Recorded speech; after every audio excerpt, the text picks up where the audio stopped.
Hey, it's Jacob Wheeler, and you are listening to Jigs and Bass.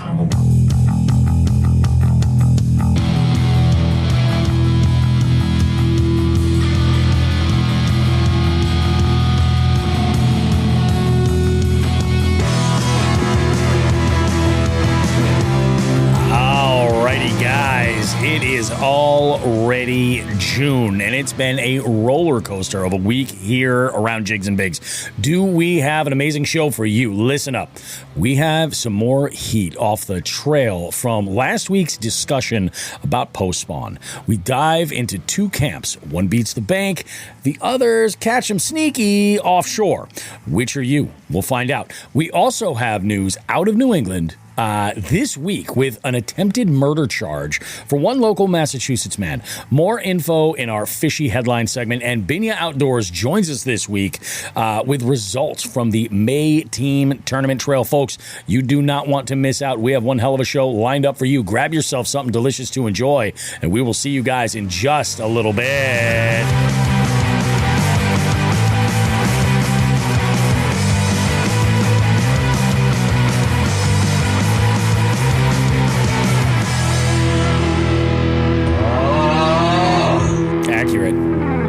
Joe, how we doing, man? It's Jigs and friggin' Bigs. How's things, dropped my phone. Oh, he dropped his phone. He's gone. All right, I got it. All right, I got it. I was trying to text Jay Manning. I apparently had too many cervezas already. It happens. Mowing the lawn and those whatnot. lawnmower beers sneak up on you faster than normal. The lawnmower beer, and you know what's? Oh, geez, excuse me. And like, I just mowed my lawn, so now my allergies are absolutely atrocious. The worst. You know what? There's nothing better than after you mow the lawn than just taking like the hottest shower ever and just rinsing all that pollen off of you. Oh yeah, I know I should have did that and I didn't. But dude, yeah. Cervezas, lawnmower. Yep. Dude, I tweaked my back the other day. I don't even think I told you. Like undoing the taking the boat off the back of the truck. So I'm also on like Flexerol, so that's pretty sweet. Oh, this show's gonna get fucking crazy, man. Yeah. Well, I haven't taken. Oh, dude, okay. It didn't even. Yeah, I did. I took it once. I was like, it's not even helping because it's like it's this pinched nerve that I have that like I get like once every couple months, and but yeah, and that was after my tournament, but. We'll talk about that later. What are you rocking for a mower, Joe? I would assume you. I mean, given your track record with the quality of boat, let's and go. camping, Let's hear it. So give me my track. Let's hear it. What do you think I have for a mower? Zero turn, 100%. I'm like, yeah, he's a zero turn guy. Nice Bluetooth speaker set up, maybe headphones. I have a zero turn. Yes, I knew it. I knew it. I love that shit. That's fucking great. It's like I have a zero turn. Yeah, it works. It works. But you've got the land for that. Like I live on a 1/4 acre, and that includes what my house covers. So like for me, I feel bad using gas. You know. I don't have a ton of lawn, believe it or not. Yeah. Like most of my property is woods. That's the best though. Yeah. And dude, it's funny. Like we're gonna talk like total like millennial Gen X shit right here. Oh yeah. I've really let my lawn go the last few years. I used to have like a beautiful lawn, and it looks like dog shit now. Like so when I'm finally like next year, now that I won't be working anymore, I'm gonna really put in the time to try to get my lawn back to where it was and where it needs to be. It's tough too. Like I don't know, man. Like once we got dogs, our lawn went to shit.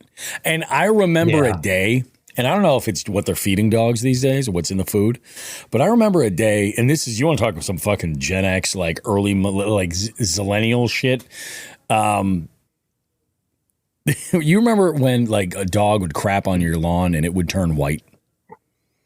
Sure. That does not happen anymore, man. Oh, that's weird. Yeah. It does not happen. It would just fucking dry out and turn white. And I don't know. I got a belly full of white dog shit, and you're going to lay this on me? Right, dude? It's fucked up. Anyway, so for the listeners who were tuned in to Jigs and Bigs for the first time and they're like, this is a fishing podcast. Let me set the record straight for you guys. Welcome to Jigs and Bigs. Thank you for coming to check out the show. We are a weekly fishing adjacent show. We talk everything fishing, but we also talk about the stuff around the fishing universe. We're big into the community aspect of it all. We talk a little bit of tournament stuff. We definitely talk gear. We talk a lot about spending money we don't have. We have a show that comes out every single Tuesday morning for you guys. It is available on pretty much every single podcast platform that there is. We've also got merch available. If you dig the show and you want to rock the Jigs and Bigs logo, you can go to jigsandbigs.com. We've got shirts, we've got hoodies, we've got hats, we've got all kinds of different stuff. Some funny theme stuff. We've also got some Big Jig Energy team tournament merch if you want to, cheer us on as we, come in mediocre standings in monthly tournaments, but it's all good.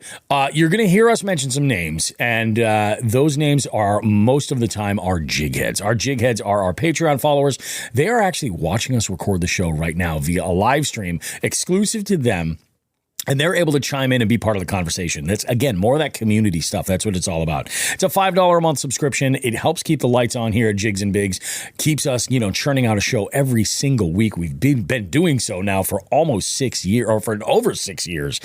All kinds of stuff. You can make sure to follow us on social media as well. Both Jigs and Bigs and American Vet Fishing on YouTube, as well as on Instagram, on TikTok, all that good stuff. And then I mentioned the tournaments. Yeah, we do. We run and manage pretty amazing nationwide tournament trail. We have an awesome nationwide trail that is everybody competing together in our slot limit series. It's a bass tournament where only a specific size of fish count. You got to catch them in the slot, and you catch them all. It's a whole lot of fun. We have a great time with that. We have a charity event coming up that we'll be talking about in a little while.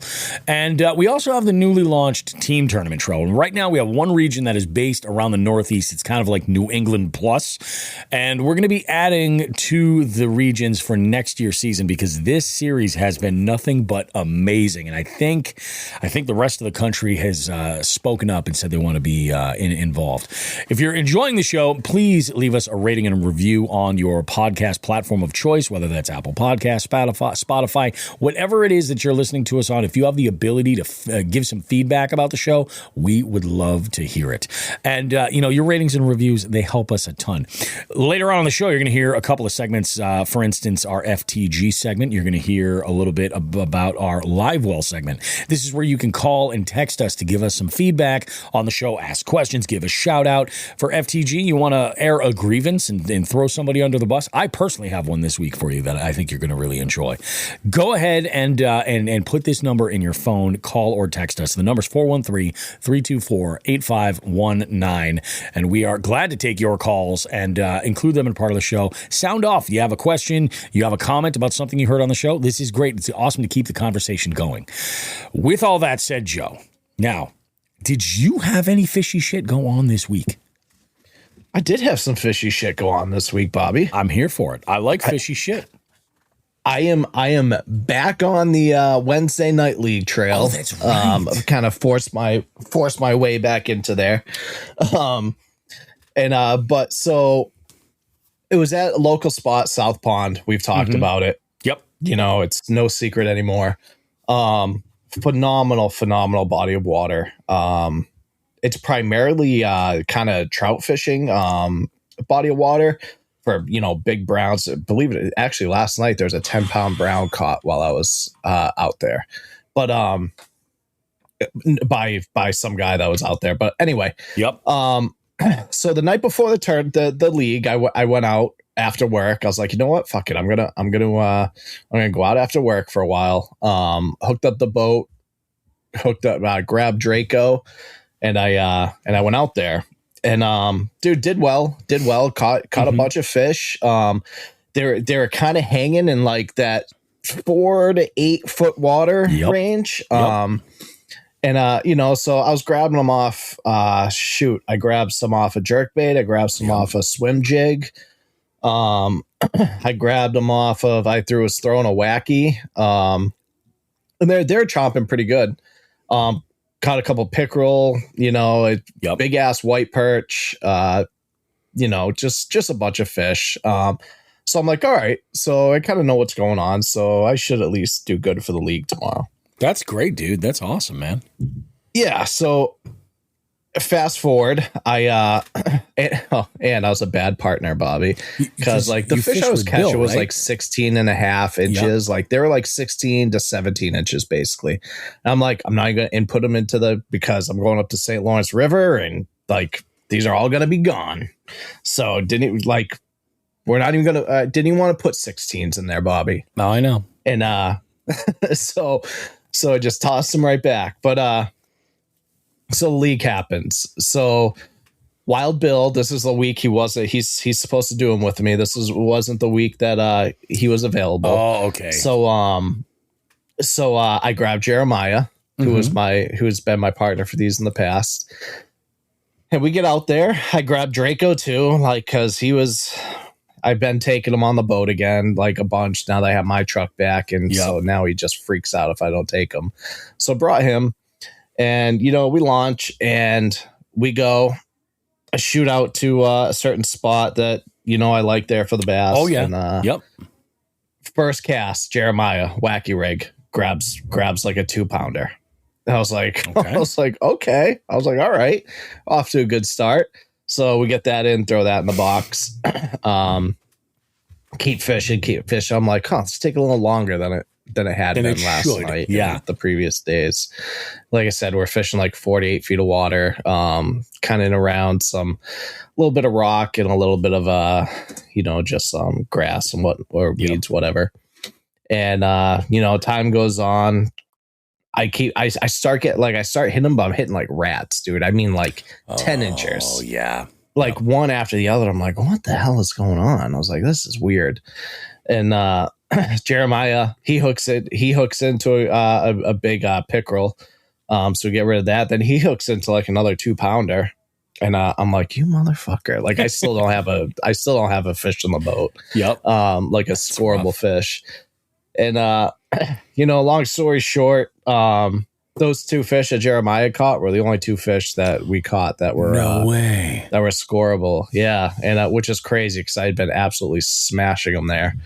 And Isn't that caught wild, a though? big ass pickerel, dude. Huge pickerel on a bladed jig. So we go back. Like I was like, I don't know. Like they're all like, it was like, yeah, you shouldn't have pre-fished so much here. I was like, yeah, I know. Ended up just tossing the fish back, and so the little weigh in, because there's only like 6-7 boats. They have the little weigh in, and dude, they were all catching them right up against shore.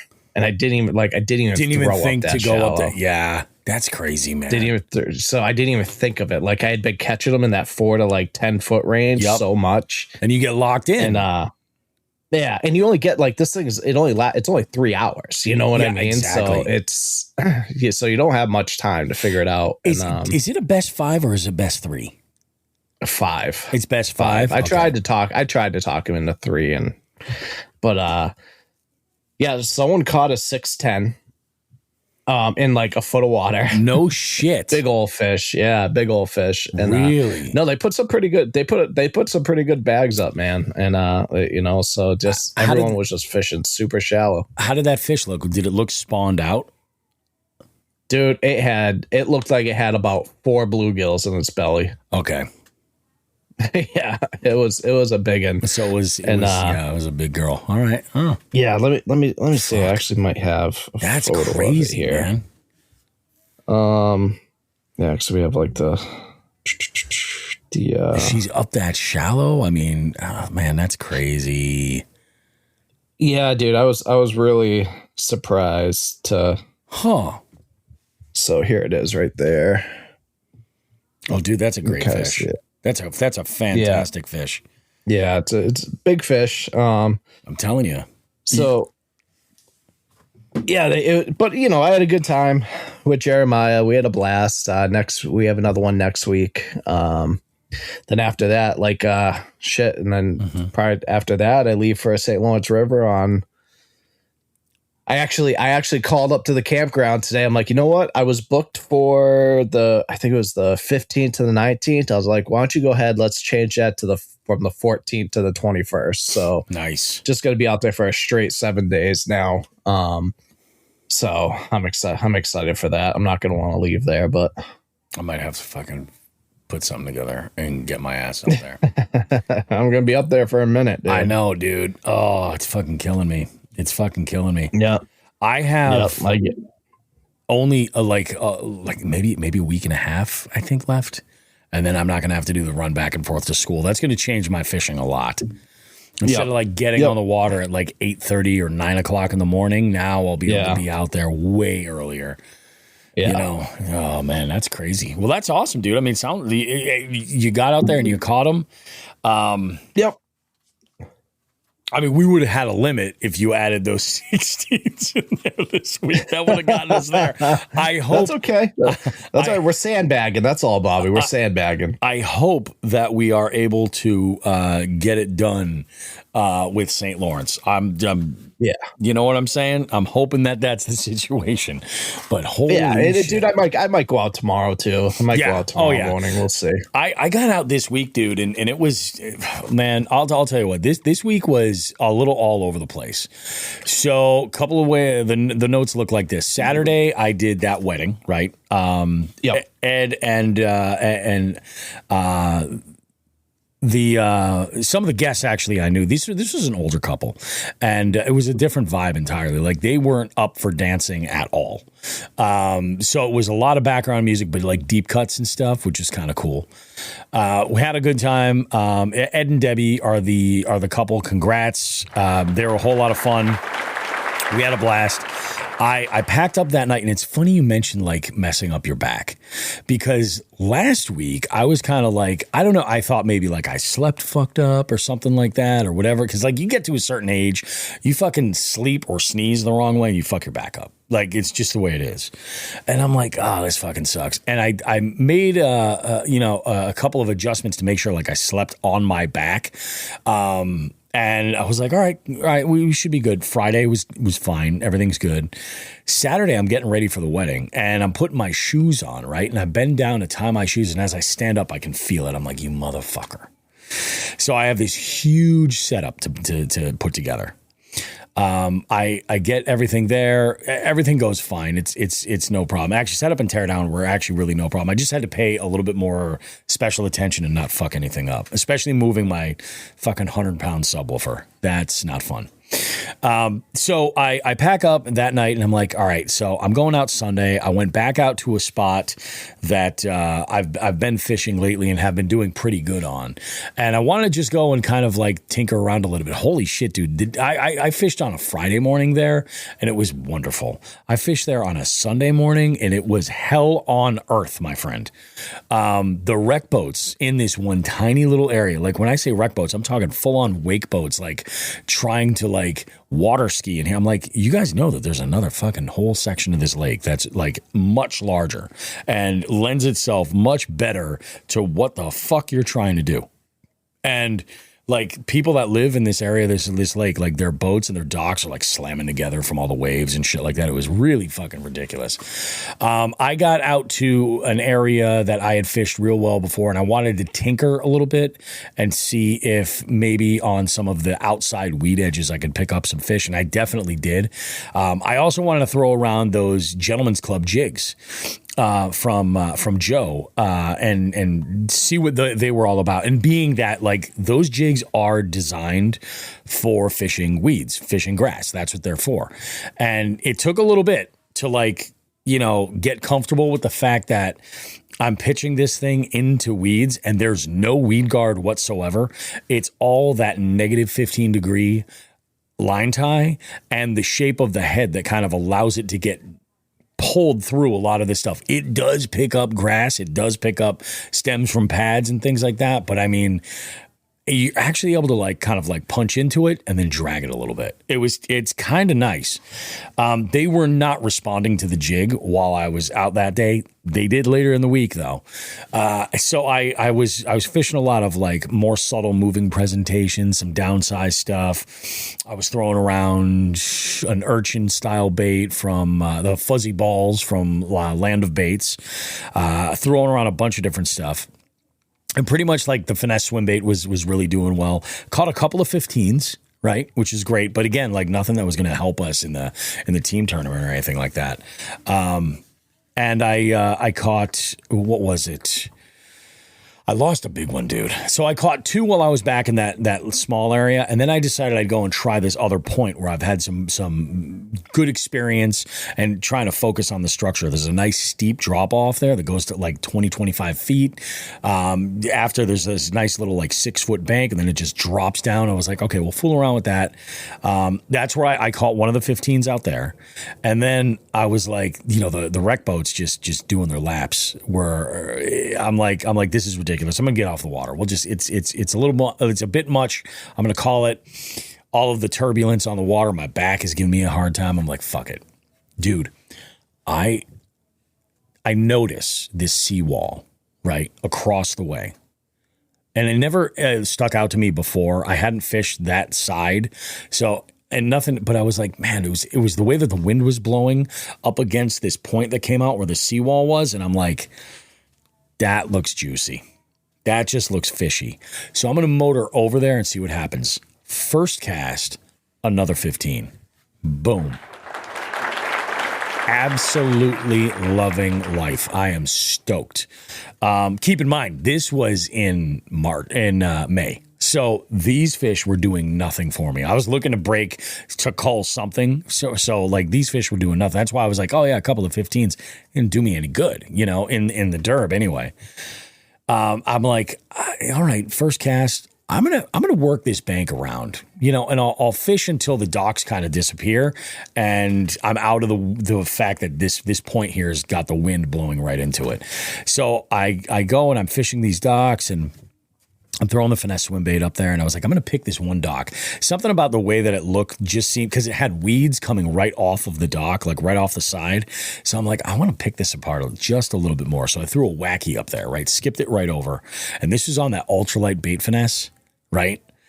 I got to change that rod, I think, because I have a hard time getting a hook set on something that's so like, because as soon as that bait hit the water, and like stopped like skipping, as soon as it was like stationary, gulp, I reeled down and I just freaking jacked this fish, right? And as soon as I do, it jumps right out of the water. And I was like, I don't like that. I don't like that at all. I start trying to fight this fish to the boat. He gets about a third of the way there, jumps again, and I see my Senko go, bye, fuck you, takes off. I'm like, terrible. Fail. F+. I'm not happy with this whatsoever. I was like, fuck it. Okay. Because I'll bet you that would have been like an 18 that would have called something, that would have been real good for that. I'm like, you motherfucker. All right. So we'll keep fishing. I go without another bite. I get to the end of the area. I call it. I'm like, all right, we're good. It's all good. It's fine. We'll take this. We'll learn from it. We'll make something good out of it. Then on Monday was crazy, dude. Monday, I got so much shit done. Did the live stream with the jig heads. I mentioned this, I think, last week. I've been doing this regular weekly morning live stream, and Mondays or Tuesdays, if it's like a Monday holiday or something's weird about Monday, usually Monday or Tuesday of that week, after I've got the show edited and I've got all that stuff, I can talk about all that, talk about the fishing adventures throughout the weekend. Like, we have some really good conversations over there. If you're ever, if you are a jig head and you're available, check them out. I also go and I post them as posts on the feed. So if you want to check those out, feel free over at Patreon. All the tiers too. All the tiers get access to that for the time being.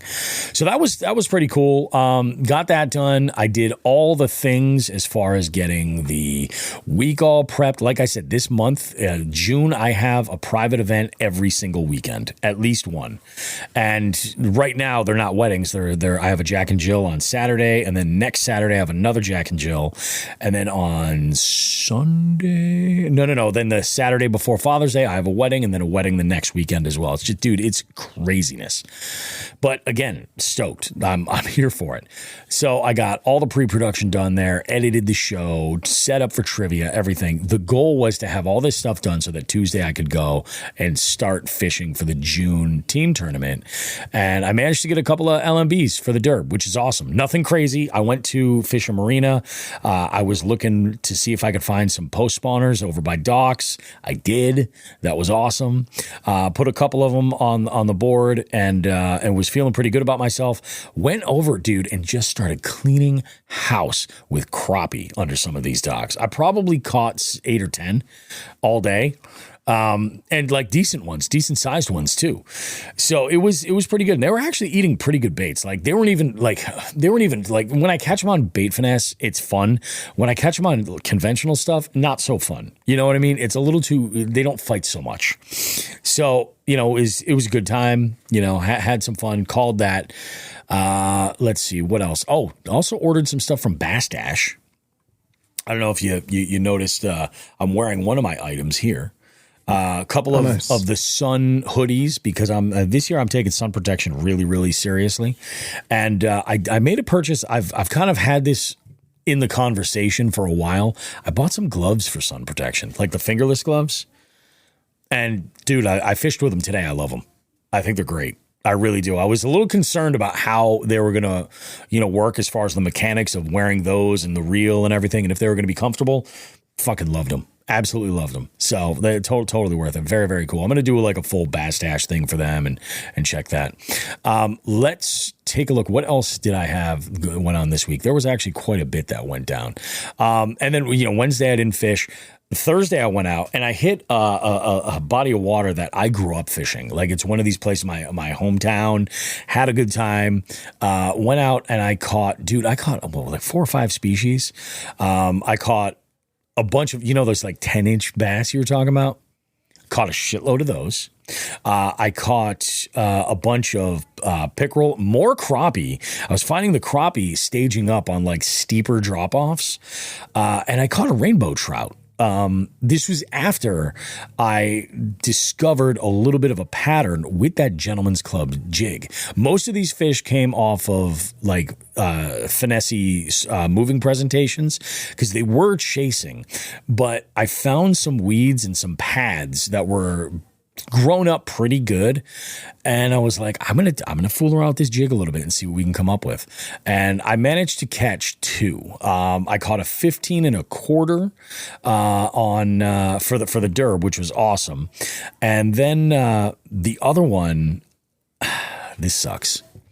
The other one was, I would say, at least 16, right? I didn't even see this fish, Joe. Like I didn't, like I'm standing in about maybe 2.5, 3 feet of water, and I'm about 10 feet away from the edge of this group of pads, this little patch, right? And they're not like super thick. They're relatively sparse, but like, there's the leaves covering overhead and there's the stems in between. And I'm taking this jig, and what I was using, it's a 1/2 ounce Gentleman's Club jig, right? PB&J for this color of water was like perfect. And I was using it, dude, with an old school baby beef. You can't even get those anymore. I happen to have a bag in medium rare, and it just pairs so freaking well. So I didn't even see this fish. Like, it was so well camouflaged up against the stems of these pads, up against the ground. I flip this jig and I start just kind of hopping it over and dragging it and moving it. It gets over. I see the fish move and he grabs it. He was right at the boat, like right there, like right below me. So I reel down and I go and I give him the beans, and I'm like, I don't know if I love that hook set. Now, this day was Thursday. I was out with Eleanor. Dude, she has been dying in the sun. like absolutely dying. Normally she'll crawl under my console to get a little bit of shade. Yeah. And I felt so bad. I was like, I'm gonna put the bimini top on, and that way she's got shade that she can actually like be open air and whatever. Because like she'll come out and get some water and go right back under there because the sun is just brutal. And I'm like, I'm gonna do that. I'm gonna get her all set up. We'll do that. So I put the bimini top on, and I'm like I haven't had that obstacle with the net yet, and I'm holding the rod. This fish is like fucking all over the place, and I'm like, fuck it, I'm flipping him. So I go to flip him, and he just comes right the fuck off. Like, it was not the hook set that I had hoped to get. You know what I mean? I was like, all right, here's for the best. Let's fucking give him the beans, and he was just right fucking there, and I'm like, you motherfucker, you motherfucker. So that kind of broke my heart significantly. I was like, done. Fished a little bit more. It was after that fish that I did get that 15 and a quarter, which was nice. Today I went out and I fished with my buddy Jimmy, which is awesome. He only comes out every once in a while. I realized today I need to replace my like all around spinning combo, my 7-foot medium fast, because I lost a tip on that rod. I broke off. Oh no. And I broke off, and the tip was like a little bit loose, and it just went just gonzo. And I'm like, you know what? Yeah. I'm like, this arc rod has served me very well, and I'm so impressed with the Sniper 2s. I'm like, I think I'm just going to replace it with a Sniper 2. Yep. Just replace it with one, because I really do like them a lot. So I'm like, we'll just go ahead and we'll do that. I'm going to take the same reel that I've got over there and move that over, and I'll put that together. But so I had Jimmy flipping. I had him using today a 7.3 medium light extra fast. That's my drop shot rod. He was throwing around a Senko on that. And then I had him using a 7-foot medium heavy fast spinning combo with because remember, he won the HH Customs at the 300 episode. He won that prize, so he brought the box of baits, and I was like, oh, this is perfect, dude. So I put I think it's a PWRXT jig on there. It's like a 3/8 ounce jig. I was like, beautiful. They're nice and compact. I'm like, this is great. I was like, you'll be able to use these two things. You'll be able to be good to go. We had a good day. We fished till about noon, and then called it because it was a little bit nuts. I was supposed to have a call today with Matt McNeil from Boston Anglers, and we are going to be talking about the specifics of their event going on at Tackle Box Brewing Company on August the 1st. They're calling it the Swim Bait Farmers Market, Swim Bait and Bait Makers Farmers Market. It starts at like in the afternoon, just runs until it's done. It sounds really cool. I just want more information on it so I can fill everybody in about this. And I want to find out also, like, what is the role like Jigs and Bigs is responsible for there? Because that weekend is weird because the girls are all going away for the weekend. So it's going to be me and the dogs. So it's possible. I want to make sure Tackle Box Brewing is okay with dogs, because I might have to bring Eleanor with me. She can party. She's cool. If I can't, then I'm going to have to make it a short trip. Like, and when I say a short trip, like I'm going to have to be back in like 5 hours. She's a fucking pain in the balls, that dog. But yeah, I'm going to try to get down. I'm going to try to get down there too. August is a weird month for me. Yeah. He asked me if I wanted to like set up a table for AVF. So I've sucked at like getting back to him about it. So yep. I'd probably be, especially like I got a ton of swim baits and stuff I can offer. So maybe I'll do that. Yeah, dude, if you want to do it, go for it, man. It'll be awesome. Yeah. Yeah. Fucking A. But yeah, so Matt had a bunch of shit going on today, and the call just never happened. And I was like, well, I'm trying to get out of the water with Jimmy. I was going to actually just have him call me, and like iPhone, you can record the audio on the calls. And I'm like, that's a perfect use for it. And then I can import it, process it. Everything will be great. But yeah, I was like, we got off the water and I was like, dude, what happened? I never heard from you. He's like, yeah, man. He's like, the fucking truck was late and blah, blah, blah, blah, blah. So it's all good. We'll get Matt on here though. And I told him, I was like, even if all you do is just call the hotline with all the details, I'll edit whatever you put together. Call a couple of times and I'll string it together and make it work. Shit, I put together like a 15-minute dissertation for Matt Thayer in the live wall. Remember that? That was pretty crazy. That. Yeah, that was kind of nuts. Let's talk Hoodlum Fest a little bit, because Hoodlum Fest is another August event that's coming up. We are going forward with it. Hoodlum Fest is a gathering of like a lot of the OGs getting together and just kind of celebrating hoodlum life, and that's awesome. But I was talking with Binya, and we were like, dude, maybe it'd be cool if we did like an event, an online tournament, so like everybody could kind of like participate. And we came up with an awesome idea. And the Hookset Hoodlum guys, Andrew and Ken and Wild Bill, we've been all kind of the three of us talking back and forth. And Ken and Andrew were like, yeah, let's do it. Let's do an online thing. So we're going to run a slot tournament that I think it's going to be that Saturday. That's the plan. It'll be a nationwide slot tournament. Get into it. It's going to be a wicked cheap entry, $10. 100% of it goes to BCRF. Breast cancer is a massive cause that Hookset Hoodlum stands behind. And it's touched pretty much everybody at one point or another. Their families or somebody's had to deal with it. So it's definitely a spot where we see there's still work that can be done. And BCRF is an amazing charity. We've donated to them before. And when I was like, this is what I have in mind if we do it. They're like, yes, perfect. So I was like, let's go for it. 100% of the proceeds for all of the entry will go toward BCRF in lieu of prizes, right? Or in lieu of a cash prize, we're bringing on a bunch of prize sponsors that are going to be putting in prizes. And it's going to work like the 300th episode did, where these are all either virtual prizes that will be emailed to you, gift cards and things like that, or where they will take your shipping information and ship you a care package or something. This way, we can do the tournament, get it done, and we don't have to worry about like shipping out a bunch of stuff. Makes it nice and easy. In fact, if you'd like to get AVF on there, Joe, we can just pop you right on. I think that's fucking perfect. We'll figure out what you want to do and everything, but all of the links that will be up there, or like all the banners for all the prize stuff, they're all clickable. So if you want to go and like run like a sale or something like that, like everybody will be able to do this. So if you're listening to this show and you're like, oh yeah, this bait company would be great to do that, absolutely get in touch. That'd be great. Because I think we're gonna run it on. It'll basically is gonna be like, this is what I'm thinking. Everybody who enters will get an entry into the raffle. Okay, we're going to raffle all these prizes off. So even if you didn't turn in any fish, you still could win a prize, If you place in different sections of the leaderboard, we're going to give bonus admissions for the raffle. So like if you're among the top, you're going to get the most amount of them. You'll have the most chance to win.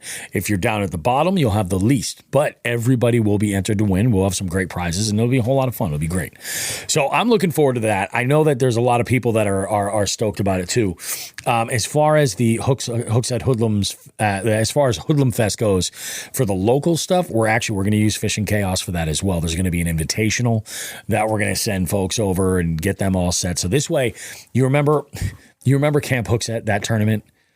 Like there was no platform or anything, and it was just like, oh yeah, I caught this. Oh yeah, I caught this. Yeah. And I'm like, you guys are fucking liars. I'm like, what the fuck? This way we have a platform, and it's just a done deal. It'll be nice and easy. There is a group chat now with everybody who's attending. Are you in that group chat, Joe? You should be. Is it? It's called phone or like Fest. Instagram? No, it's Instagram. It's an Instagram group chat. You should be in there. There is, we've been talking about, I know Jay Manning is jumping in, which is awesome. And it's awesome. This is kind of like they're using this to coordinate lodging and everything to like, okay, so who's looking for a place? Who's looking for, lodging for whatever? Who's going to be there for these days or something like that? Yeah. There are a couple of houses that are on one of the lakes that they're looking at. I'm like, keep in mind, guys, I was like, as cool as that would be, like we're only fishing that lake one day. It's like being on the lake might not necessarily if you could save money going elsewhere. I did find a camp on Airbnb that sleeps like 45 for like 10 grand. And I'm like, I'm thinking of like a Jigs and Bigs, like a summit, some shit like that would be fucking cool. Yeah. That would be fucking cool. Like you get access to everything. And I'm like, okay. And they're like, oh, and it's lakeside. I'm like, it's not. I'm looking at the map. I don't know what you're talking about. Unless there's something on the property I don't know about, but it could be a puddle for all I know. Sure. It's a camp. Yeah, man. Just things are good. Things are good. But we do have some headlines that we have to get to, which are pretty fucking intense. Are you ready for this? Oh, yep. Let's do it.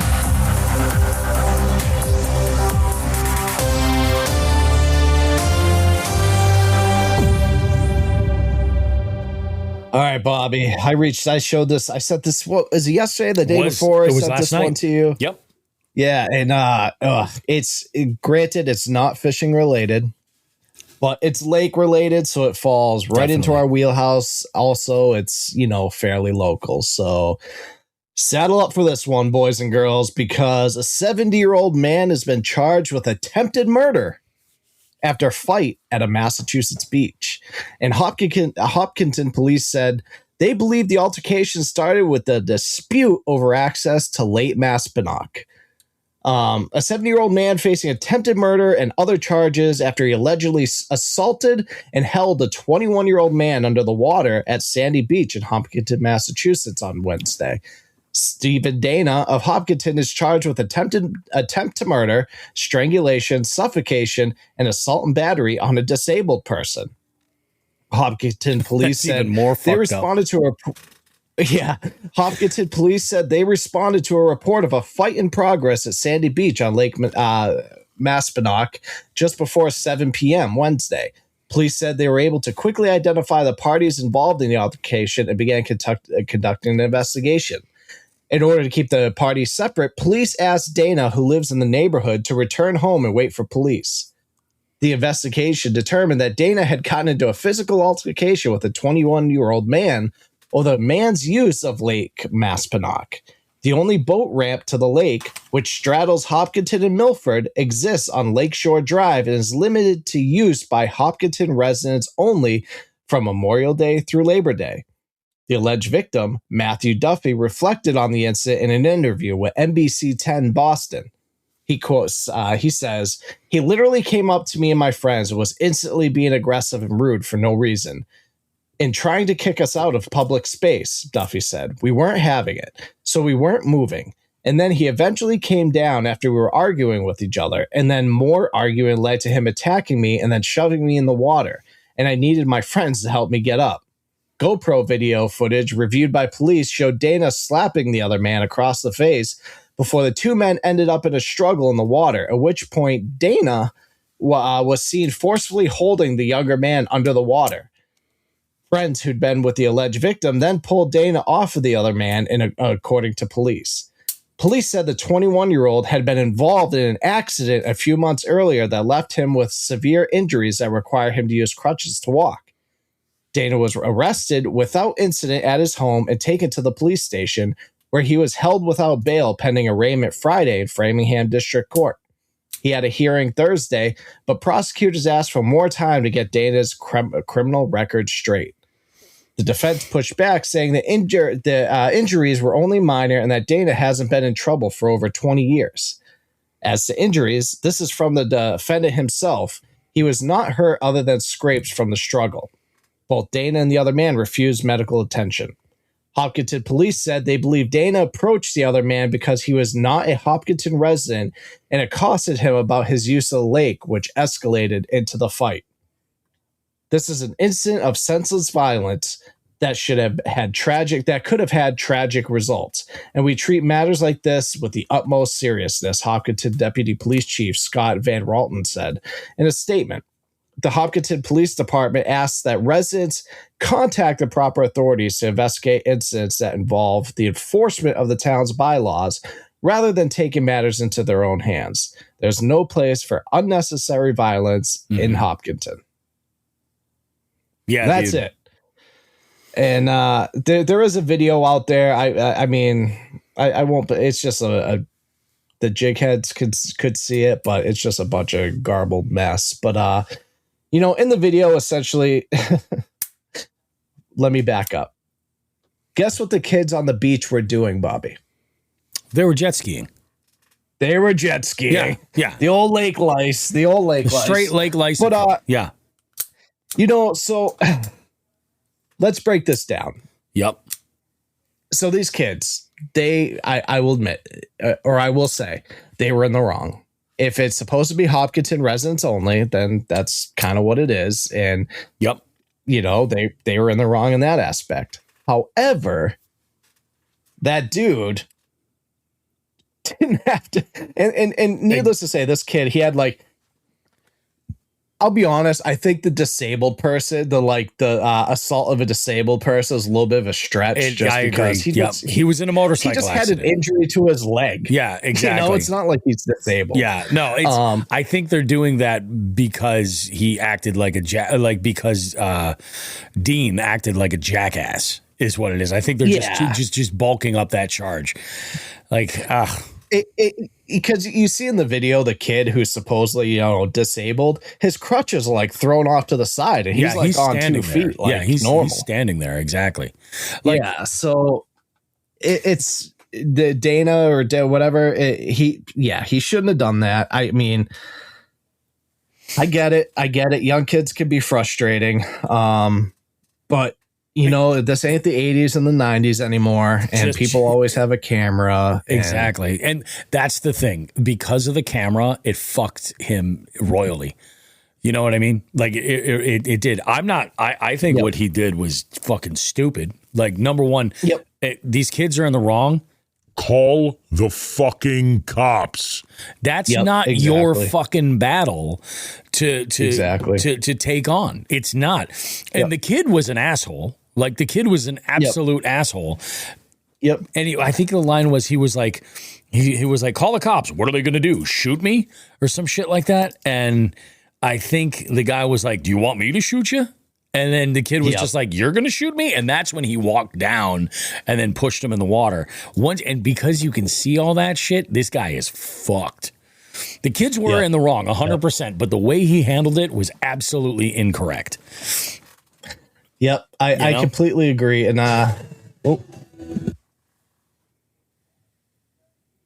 did your mic just disappear? No, I didn't know if you guys could hear that. I was just pulling up the video real quick just to see if just to kind of see if and it's like, you know, it's one of these things where, like, I get it. You know, when you get like a smart ass like that kid that's just fucking pushing your buttons to try to get you to react. Right. You react and they win. Let me see here. Here it is. So I'll just pop it up here just so people can kind of see. But I don't like it too bad. I don't know if you guys can hear it. Oh yeah. You live there and listen to you doing it all day long and see how you like it. Whoop-de-doo, you bought a house on the lake. Yeah, well, whoop-de-doo. Live there, he does listen to it. Like, what? I'm following the... Can you guys hear it, Bobby? Oh, yeah. You're not following. You see the sign? Everybody else... You see the sign? You see the sign? Can you read? I just stopped to... This is so bad, bro. You didn't stop there one time. Believe me. Time to go. Like, just if you only stayed for a little while and did your thing, it's time to go. Let me have fun on my jet ski. No, go take it to another lake, someplace else. I live on the lake. Where do you live? On Downey Street. You don't. Go over to Downey. Go over there. Bro, dude, get it down, bro. Where do you live? What number not Downey you live on? I'm not telling you where I live. Well, I'll find out by your registration of your car. Oh, I'm sure. Yeah. I will. No, you won't actually. I will. I promise you won't. Dude, I promise just you get I out will. of here, bro. You're not gonna do. Like, really? What are you gonna I'll do? just call the police again. That's all. Okay, are they gonna shoot me? Like, is that what they're gonna do? You want me to shoot you? All right, shoot me. Shoot me. Wrong right there. Yep, that's where he was wrong. Come on, big boy. Come on, big boy. What are you gonna do? Come on, big boy. Do What am I gonna do? Come on, big boy. You're the one coming up to me. Come on, big boy. Let's do it. Come on, use that big mouth of yours and scoop some about it. Yo, Your mouth. bro. Yeah. Get the out of here. Yo, bitch. Oh, he slapped at that bitch. Hey. Hold on. Right now. Stop this. Stop. Hey, you don't. First, I'm going to back off. off. Back off. I'm calling cops on you. Back off. I have a broken leg. I have a broken leg, you. That's pretty much it right there. Yeah. Yeah. Fucking pieces of shit. Yeah, I mean, everyone was in the wrong. I mean, Yeah. the kids were being douchebags. Kids I mean, are absolutely being douchebags, 100%. But like, call the cops. That's not their fucking problem. You just calling the cops and fucking saying, "Hey, that's it. You've done your fucking responsible end of it." Like, you know. And like this Dana dude wasn't out of line until he's like, "I'll just call the cops again." Like he was not. He was doing everything like a citizen of that lake who knows that's only supposed to be residents. Like, hey, like I'll just call the cops again. And then the kid's like, "Oh, what are they gonna do? Shoot me?" And then he was like, "You want me to shoot you?" And I was, and that's where it's like, oh, it was going like, okay until then, and then it just skyrocketed. Even when he went down there, but the second he fucking slapped him, it's like that's exactly what they want, what they fucking were after. I wouldn't be surprised if they were just fucking there specifically to film a fucking TikTok. It would not surprise me whatsoever. Yeah. You know? Yep. Because I couldn't make out what that sign said, but I wonder if that sign said something about residents of that town or something along those lines, and it was right there. Yeah, so it definitely there is a sign there. I don't think it was that sign right there, but it is. They admitted it. It is a bylaw in town that, you know, unless you're a Hopkinton resident, you're not supposed to be using that lake. Yeah. So, but that's the whole thing. It's you know that saying, two wrongs don't make a right. Right. Like you get one douchebag and then you get one fucking dumbass that oversteps, and right there, nobody's fucking right. You know what I mean? Yep. Yeah. Yep. So now this attempted fucking murder. Oh my fucking God. Yeah. Yeah. And his friends, I think they let him fucking sit underwater for a few seconds before they did anything. Yeah, and I'm like, immediately I would have been like, what the fuck are you? You guys can go fuck yourselves. You know what I mean? So, yeah. So that's the thing. So you notice in that video, he puts it down, the camera drops. Yep. But while and then he has the time to go back and pick it back up. And then they all go down there. Yeah. You know what I mean? So that's what makes me think that there's more to the whole story than we necessarily, fucking know. Yep. And my guess is with the charges, I mean, Hopkinton's a very liberal town, so I don't know, but maybe he was being a total douche to the cops, this Dana dude, because attempted murder that's a little much also. like that's not what if it goes to trial or whatever, it'll get downgraded to assault or whatever. I think the reason why they're going with attempted murder in that situation is because he did hold him underwater.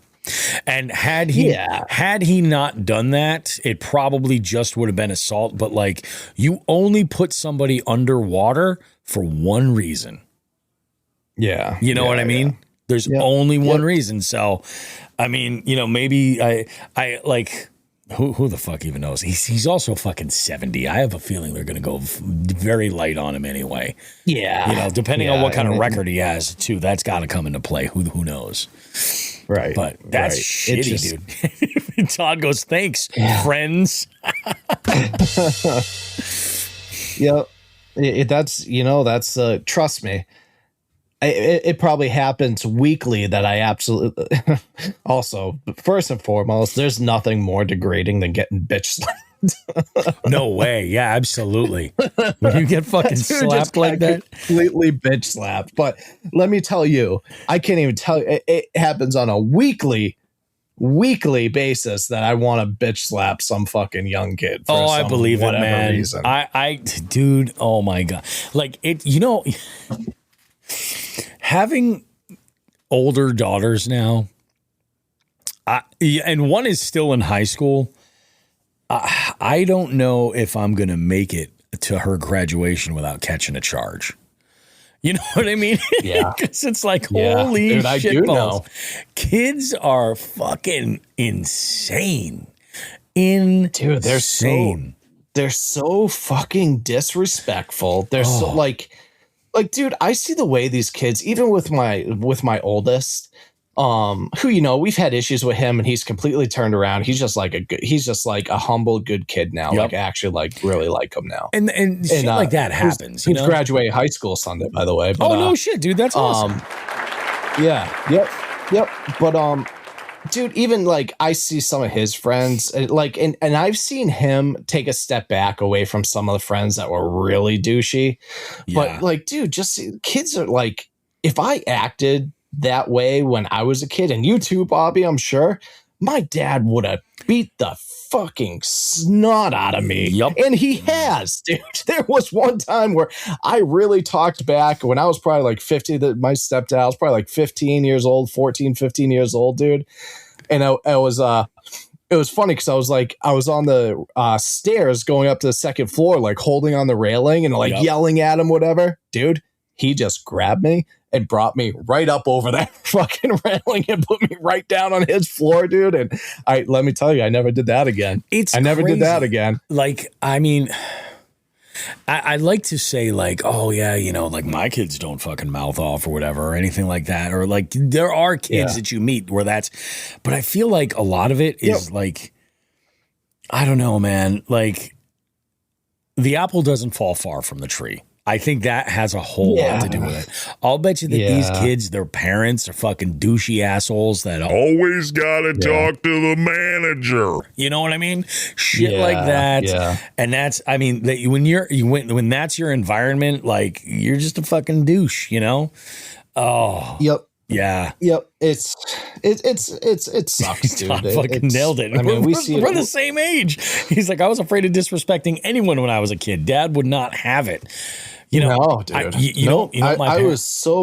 like to think I was so fucking respectful to adults. So, I mean, I'm 41 years old, dude. And I don't care. Like it's still like, yes, sir. No, sir. Yes, ma'am. No, ma'am for me. You know what I mean? Like it's you know, it's the old adage of, you know, you treat others the way you want to be treated. You know, it sounds cliche and whatnot, but it gets you somewhere in life. My mother gave me at one time, my mom's side of the family is the Italian side of my family, right? Yeah. My mother gave me her rendition of what I could only compare as a line from Goodfellas when I was a kid. You know that scene where Joe Pesci has the truck driver's license and he's looking at it and he's like, okay, you may think you know who we are. We know who you are. My mother, when I was in high school, was just like, we know everybody. Like there isn't a family in this town people who aren't related to people that you know that we don't know. So if you act like a piece of shit, we're going to hear about it. And they did. I think I attempted to test that one time and I was like, not worth it. Not fucking worth it. It's dude. I remember when I was I think I was a senior in high school. And one time I really did something real stupid outside of that thing I talked about on the Hoodlum cast. Oh, yeah. We're not going to talk about that. No, we definitely shouldn't talk about that. If you guys want to hear a fucked up story, a funny story, go watch watch the latest Hoodlum cast when it comes up. But dude, I remember in my little Dodge Daytona, I fucking went up to the soccer field. Because I was a football player. Us and the soccer players are always like, you know, whatever. So my little Dodge Daytona, my first car, I fucking go up on their field and do reverse donuts up on their field in my car. And someone fucking ratted me out so quick, dude. And I get called up to the office because, you know, I wasn't a kid who got in trouble in school. Yeah. I'm like, oh, this is weird. You know, I think I was a senior, so who knows what it had to do with. And I walk up and my fucking stepdad's standing there and I'm like, oh no. Yeah. So, dude, I had to spend a fucking Saturday, dude, fixing that field by myself. Right. Good times. Those fucking lessons, though, they stay with you, man. Oh, God. Yep. Yeah, there was, dude, that episode of Hoodlumcast is something. Holy shit. Oh, yeah. I had a conversation with Dave, and he was like, I don't know how I feel about that. If that was smart for me to fucking tell. Dude. He called me as well. He's like, I might have fucked up. Yeah, he's like, I don't know, man. I might have fucking overshared. And I was like, California. Dave is loving life though right now. He is like, yeah, he's like, I got like a week of like eating nothing but Roscoe's chicken and waffles, and I am delighted for him. I know how much that means to him, so that is awesome.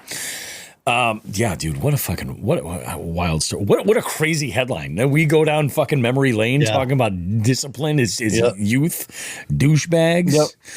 My God. But we do have some info from Binya right here. Binya had called the hotline and gave me the details on the tournament. Let's take a listen.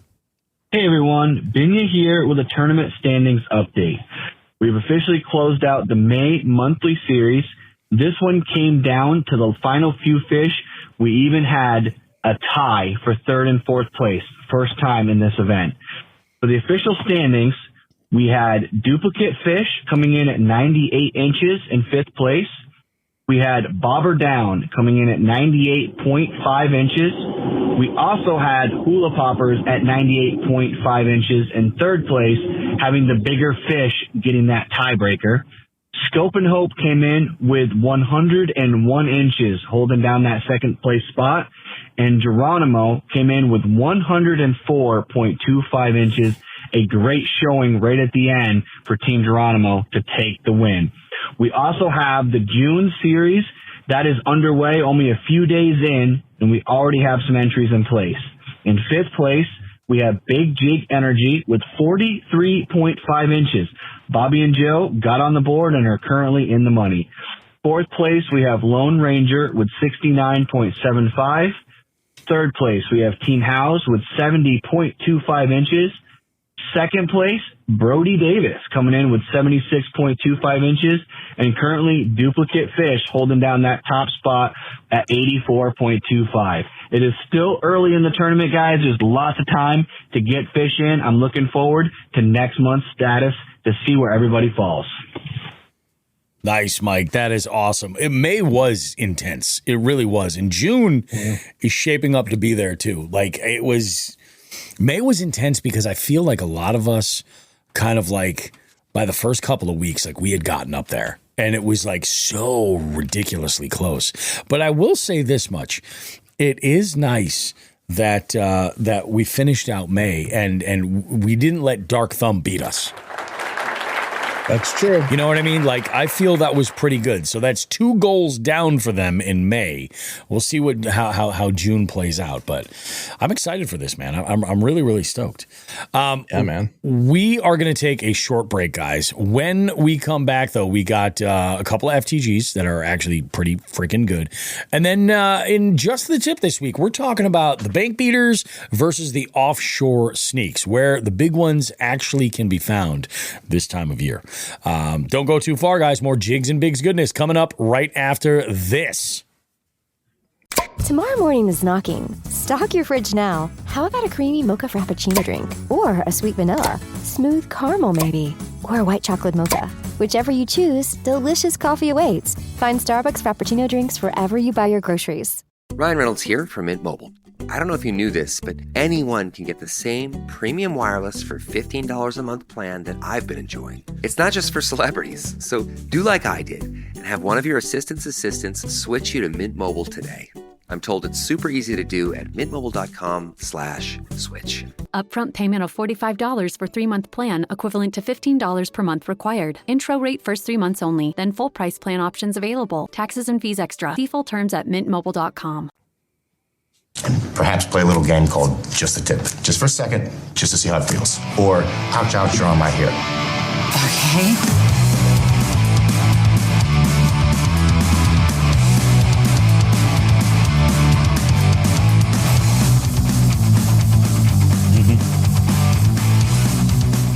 Listen, I am about to challenge one of the biggest assumptions in bass history. A lot of the time, most anglers just become bank beaters, and it happens in the spring all the time. And honestly, it makes sense. The spawn's happening, fish are shallow, you can see the bait, you can see the beds, you can see the bluegill doing their business. Everything tells you that the action should be right against the shoreline. But here's the question. Are the biggest bass in the lake actually there? Because according to a lot of fisheries research and some of the best anglers in the world, the answer is often not for very long. Now, before anybody starts sending angry texts to the hotline or anything like that, I'm not saying don't fish shallow. Plenty of bass are shallow. You know, it's just the way it is. But one of the biggest mistakes that anglers make is assuming that all bass are doing the same thing at the same time. And that's simply not how bass populations behave. One of the interesting things that fisheries biologists have documented for years is that spawning activity happens more similarly in waves. Researchers with agencies like the Texas Park and Wildlife Department and the Missouri Department of Conservation have observed that not every fish moves up all at one time. Some are going to be staging, some are going to be actively spawning, some have already completed the spawn and then are recovering. And this all happens at the same time. It'll be the same lake. It'll be the same week, sometimes even in the same cove. So right away, that should tell us something. If all your casts are going to the bank, you're only targeting one piece of the puzzle. So let's talk about the bank beaters. This is where most anglers spend their time, fishing visible cover, docks, visible wood, reeds, pads, rock, stuff that just looks fishy. And don't get me wrong, you absolutely catch fish doing it. Obviously, it happens all the time. But visibility, think about it like this. Visibility creates bias. We fish what we can see, and sometimes we ignore the things that we can't. Now, the offshore sneaks, when I say offshore, please understand that I'm not talking about staring at electronics in like 50 feet of water. What I'm talking about is the places that often just get ignored. Secondary points, first break lines, outside grass edges, brush piles, transition zones, staging areas that are just outside of a spawning bay. In fact, legendary bass biologist Keith Jones has written extensively about how bass are creatures of efficiency.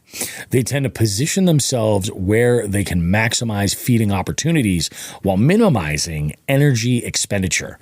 What the fuck does that mean in plain English? It means they don't move any farther than they have to.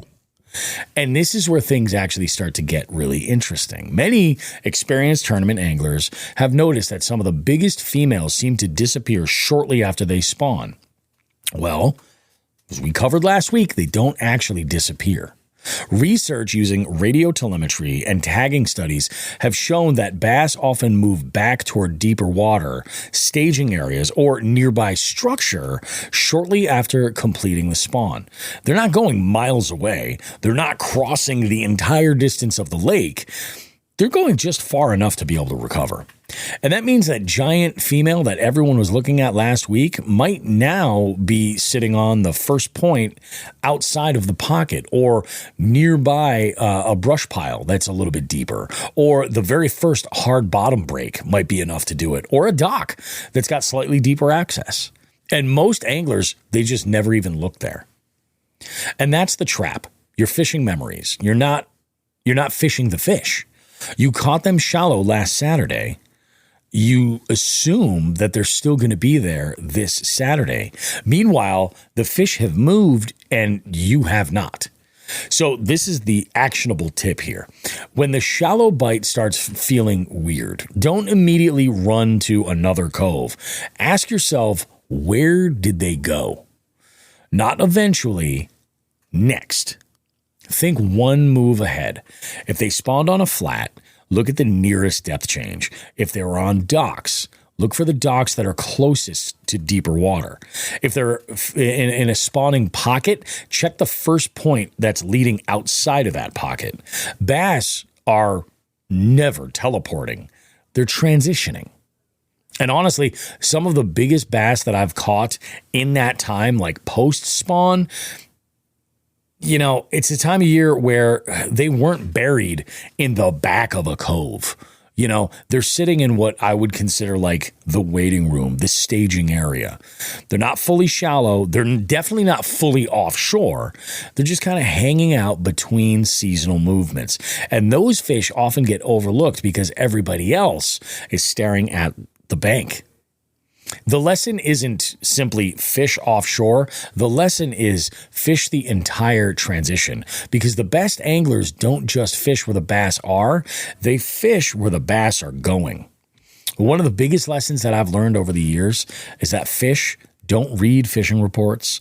They don't know what month it is. They don't care what the latest YouTube video says that they should be doing. They're responding to conditions alone. And sometimes the difference between catching average fish and catching the biggest fish is being willing to make one cast further out than anybody else. So I really do want to hear from you guys. Are you a bank beater through and through all the time? Or are you an offshore sneak? You know, have you ever found yourself catching better fish just outside where everybody else was maybe fishing? Hit the hotline. Let us know. Call or text us, 413-324-8519. And now, Joe, I want to know what's the most overlooked, like, next stop in a lake? Like, so secondary points, underwater points, essentially. Yeah. That's the easiest way I'll put it. Underwater points is something I've, like Wild Bill always gives me shit. He's like, "Oh, you're out fishing deep again." Like, nah, dude, I'm fishing this underwater point right here that has a drop off that you would never even know it unless you had, unless at least you looked had at a map. good topography. Yeah. That word. Mm-hmm. I think that is something that is super overlooked. Especially, like for both bank anglers, because guess what? A lot of those points, those underwater points I fish can be touched from the bank.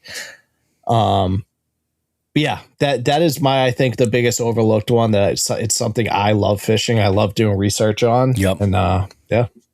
I think I think you nailed it too. Like, I think secondary points are way off and overlooked, because like it's so easy to see the point from land and be like, that's the point. But then when you see how far it actually can go out in the relationship with the depth, you have a nice transition area, Yep. You have a really, really good transition area right there that you can take full advantage of. And they stop in there periodically, Yeah. It's pretty badass. I want to go through some of these comments too. We got Eli says, sometimes catching one on the bank early can hurt you. Has hurt me a lot because I zero in on the bank and I don't catch any of size. And I mean, that's not to say that big fish aren't going to be at the bank, but when they're at the bank, they're at the bank. I was surprised how shallow, like that big one that I missed when I tried, that I boat flipped and failed with. We were only in like 3 feet of water, but just behind me, like I'm talking about just behind the boat, there was a drop off to like 16. Sometimes it's not about the depth of where they are, it's about the location and the access to be able to get deep. Yeah. I'm gonna give a little pointer to the bank anglers right now. Yep. One thing bank anglers don't do enough is fish the bank parallel. Mm-hmm. They cast out. So when you guys are going down to the bank, go down to the bank, go into one spot. Okay, stay in that spot, because there are large fish. I've caught 4 or 5 pound fish in 8 inches of water, a foot of water. Yeah, they're there because they, a lot of biologists say that it's kind of 50-50 where the post spawn females, whether they stay shallow, they go deep. Yeah, so they're up there. So what you do is you go in straight. You go to your spot straight on. You don't walk the bank. Walk the bank at the very last minute. Go to your spot straight on. And you want to fish that thing parallel, because you don't want to walk that bank, because you don't want to spook any fish that might be on that in that shallow water. Yeah. So start fishing it parallel. So that, instead of casting directly out, just fish that shoreline. Just a foot, 2 feet off of it. And if you get nothing after a few casts, then you move up. You kind of like section it out. Yep. So where you cast in, like, okay, I got nothing there, so let me move up to this next one and start fishing it parallel that way. Give that a shot. No, that's fantastic. In fact, you know what? I have a list of some topics that I want to cover, and one is like bank fishing tips specifically, like very focused on that because I still love fishing banks. You know, going out and pond hopping, like I still fucking love it. It's harder and harder to do, like in this area, and then when you're not familiar with a spot, like it's a challenge, but. Yeah, I still love it. You know, grabbing a couple of combos and just making it work with like a small backpack. It's great. Mark says, great advice. Some are still shallow, but some are moving out. He goes, I tend to stay shallow, but 100% I'm going to fish that 5 to 8 foot area around the shallows. Like, you know, especially you're like, this looks so fishy, but there's just nothing here. Well, maybe fish out a little bit deeper. That paid off for me when I was fishing on Thursday, when I was out with the dog. I was like, I'm like, man, you know, I'm catching these fish here. I was like, maybe I can catch something a little bit better. This species changed, right? You know what I mean? And I was able to tinker around, but I was like, okay, we're going to keep fooling around and change it up. John Hagens chimes in. He goes, I love targeting offshore humps myself. Those humps attract bait fish, and big cats will use the ledges below as ambush points. That's the thing. Those ambush points are huge. He says, as long as I have a rod that will give me the distance to reach it, I am fishing it. Yeah. Like, you know, you see people that fish from the bank and they're like, oh, it's got to be so difficult with like a giant, like a 7.6 rod, an 8 foot rod, or like my carp rods, like 12 footers. Those are meant to throw baits way farther, you know? Yeah. He also chimes in and says large flatheads feed along the shoreline sometimes in as little as a foot of water. I could believe that for sure. And then Mark says at the end, he goes, it's exactly how I caught my 5.5 pounder. That's right. Mark caught a nice little fucking fiver recently. Yeah. They're there, guys. They are there. And, you know, like Bobby said, for the bank angler, it's just because you're a bank angler, you might not have access to a boat doesn't mean that looking at lake maps isn't for you. It 100% is, because you wouldn't believe how many of those secondary points are more than accessible to the shore. Yeah. Especially, you know, especially for pre-spawn, Yeah. Pre-spawn, it's huge. It's if you're having a tough time, if you're in a little bit of a rut or from bank fishing, just do yourself the favor. You look at the maps, see if the body of water that you have has a topographical map of the water, and look for those points, those humps, those drop offs, and you know, just try something a little different. Like I said, and start fishing parallel. You know, especially fish if you're frog fishing, fish pads parallel versus you know, perpendicular. Like just really try to fish those parallel versus just throwing out, reeling back in. Just try something different. Trust me. Yeah. No, I think you nailed it. I think that's one of the things that it's one of the most important tools is a good mapping app with some topographic stuff. But some of the smaller ponds, especially, like the state often will put maps together. They might not be the most detailed or anything like that, but it'll give you a rough idea of what you're dealing with. You know, and the better maps, obviously, that'll help. And if you're struggling on the bank, you could always remember, like, you don't need a boat. As long as you got a throat. I am sorry. You know, somebody had to say it. Hey, listen, the offer is always open. If you know, I fish alone a lot, all the time.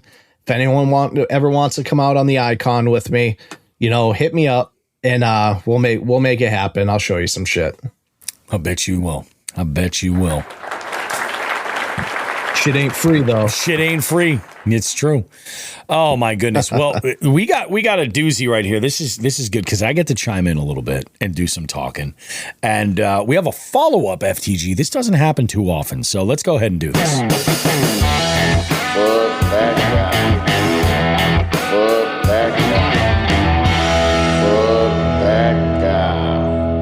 Hey boys, I figured I'd send an update on what happens with the window and with the siding on the FTG of last week that I left. So we took out the window, ordered it in, put in the new shower, completely redid all of the shower head, the faucet, all that stuff. So that was an interesting time. None of us, so it was my father-in-law, me, and my wife, have ever done it before. So a lot of YouTube videos. And then 3 days later, we finally got it fixed. We got all the I don't even know what it's called, drywall up. We still got to mud it and everything. They came out, did our siding a couple days later. So it wasn't honestly that big of a deal at the end of the day. It just kind of sucked in the moment. Cause again, I'd rather be fishing. So it took us 3 days, really long 3 days, but it took us 3 days to get that done. So that's been good. But yeah, there's your update. See you, boys. I'm still a pain in the ass that you got hosed in the beginning anyway. I think either way, I 100%. Now, I have an FTG, and I think I'm going to share, if I can, I'm going to share this picture. I gotta look this sucker up. So I was out, this was last Tuesday, I was fishing, and I shared this image on my Instagram story, and it is a guy who, so one of my gripes with a lot of the facilities, we'll just call it, a lot of the facilities, there's an issue with my file, I can't share the picture. So anyway, one of my issues with a lot of these facilities that I utilize, boat launches and stuff, is that the parking is an absolute shit show. An absolute shit show. And like oftentimes it's not managed well. So you get people parking in spots designated for trailers that don't have a trailer. That happens all the time. You get people that'll just sit there and like idle their car or stage in front of the ramp or something like that, you know, and basically hold up what could be progress for somebody else. Well, I get to the launch, and this is Tuesday. Everything's good. I had a pretty good day. I was feeling pretty good. And they still, at this area where I'm fishing, still have not put the docks in, Joe. It's fucking June, dude. That's nuts. It's insane. Now, granted, on Tuesday, the water was so high. I get it. Today, they should have gone in today. They should have gone in today. So I get there, and what I've been doing is I basically beach, because the ramp is wide enough for two boats, or for two trailers. I go real quick. I just beach right on there because it's a little bit sketchy on either side, to be honest, to beach the boat. It's a little bit sketchy. There's some concrete there, and it's real dirty water. It's very fucking hard to see. Granted, my boat could take it, but like if I had like a nice fiberglass rig, I'd be pissed. So it's been a little bit sketchy. Anyway, I pull up on the ramp. I pull the bow up just to grab enough of the ramp, and I head over to the truck. And as I'm walking over there, I notice that there's this guy at the end of his pickup with the tailgate down. And I was like, and he was wearing like a vest, like he was doing road work or something like that. And I was like, oh, maybe he's fucking gonna set up the docks. Like I thought he was from like DCR or some shit like that, or you know, from the state. Nope. Guy is over there, and I realize as I back into the spot, he's making small talk with me. Oh yeah, they biting it all, blah blah blah blah blah blah blah.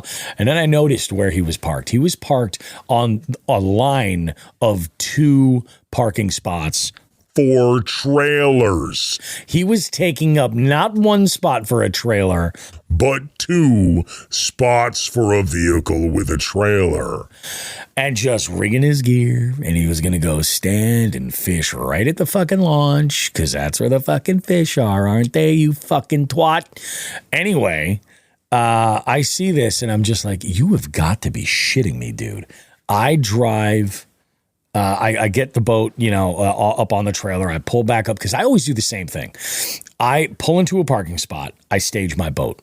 I move my boat over to the water. I splash it. I pull the trailer out, put it back in a parking spot, lock everything up, and I'm out. I try to be as quick and efficient as I can to stay out of anybody's way. This guy here, I'm like, I stopped and I took a picture. I was like, you have got to be shitting me. And he's sitting there just fishing, totally fucking clueless. I'm like, you dipshit. So yeah, I snapped a pic and I put it up there with the song FTG. And I'm like, it was just fitting. And the feedback was fantastic. The feedback. But that's what this is all about. Like, I don't know. There is something in the works, I will say, to kind of combat this a little bit. The Jigs and Bigs audience has asked at length for a specific piece of accoutrement, if you will, to assist in informing the dipshits without having to be confrontational. Because oftentimes when you confront a dipshit, like, they get very upset, you know, that they're being called out on dipshittery, you know, fuckery, if you will. And, you know, a lot of us don't want to deal with any kind of confrontation or whatever, so it's all good, you know. Eli says, hand him a coloring sheet and some crayons. Maybe it'll help. I've actually used that line hosting trivia before when people are just like, hey, that answer's wrong. Like, can we get some crayons and a placemat for fucking little Timmy over here? Can we do that? You know? But yeah, it was just one of these things, dude, that just fucking pissed me off. I saw that. I was like, you got to be shitting me. And there's no shortage of boat ramp insanity. Like, when you're at the launch, dude, it's like going to fucking Reno. You know what I'm saying? It's like going to Reno and going to the buffet with that girl that you've known for like 48 hours. What's her name? Dina? I don't know. I don't even know. Oh, I don't remember. Yeah, I forget. Anyway, I'm off my high horse. I'm high off my horse. It's all good. Todd says, ass, gas, or grass. Nobody rides for free. Amen, brother. Always Amen. ass. Always ass. Oh, ass to ass. What is this? Oh, this is great. Eli sent me an example. Coloring sheet. It's a turtle. Many 3-year-olds have trouble staying within the lines. Maybe if you practice coloring this turtle, it'll help with your parking. Oh my God, Eli, yes.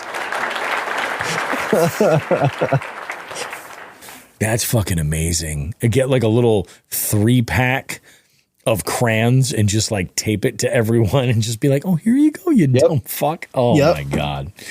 Anyway, guys, we are going to take a short break. We're going to come back on. We got the live well for you. It is a good segment this week. We've got a little Ian and Eli sandwich going on in that round. We'll see you guys. Don't go too far. More Jigs and Bigglesworth coming up after this. This is what everyone's talking about. Everything's on the table. This is what champions come to take. This is what everyone came to see. And the slam! No do-overs. No second chances. No more Mr. Nice Guy. This is winner take all. The NBA Finals continue on ABC and the ESPN app. LinkedIn is pretty amazing at helping you grow your small business. We cannot make your email response time faster. We can help you sell, market, and hire in one place. We cannot help you find space for your 3 desk drinks. Why do you have 3? And while we can't help you find the perfect volume for your presentation video, LinkedIn can help you find the perfect audience for your business. Grow your small business on LinkedIn. Learn more at linkedin.com/small business. Study and play come together on a Windows 11 PC. And for a limited time, college students get the best of both worlds. Get the Unreal College Deal. Everything you need to study and play with select Windows 11 PCs. Eligible students get a year of Microsoft 365 Premium and a year of Xbox Game Pass Ultimate with a custom color Xbox wireless controller. Learn more at windows.com/student offer. While supplies last. Ends June 30th. Terms at aka.ms/collegepc.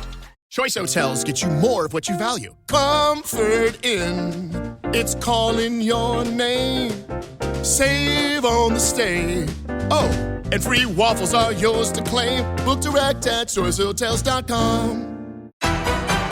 Marvel Television's Wonder Man, an 8-episode series, now streaming on Disney+. A superhero remake, not exactly what we'd expect from an Oscar-winning director. Action! Simon Williams, audition for Wonder Man. I'm gonna need you to sign this, assuming you don't have superpowers. I'll never work again if anyone found out. My lips are sealed.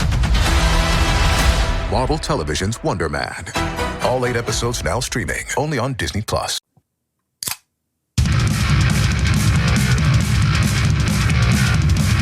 Hi there.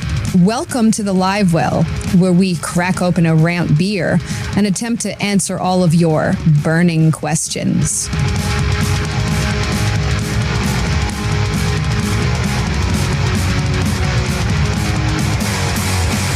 Oh, yeah, baby. Yep. It's my favorite segment by far because this is really when it all gets right back into community, you know? And that's the thing about fishing that I love the most. The connection you can make with people. You may not even speak the same fucking language. For some reason, you start having a conversation with fish and you know exactly what each other's fucking dealing with. It's awesome. So we're going to dive in. We got a handful of calls. You might say a smorgasbord of calls, but coming in from two primary sources right here. So we're going to dive in right here and check out the first one. This one is from Eli. We heard from him with the FTG update. Let's see what Eli has to say in this call. Hey boys, it's Eli with a question for Live Well.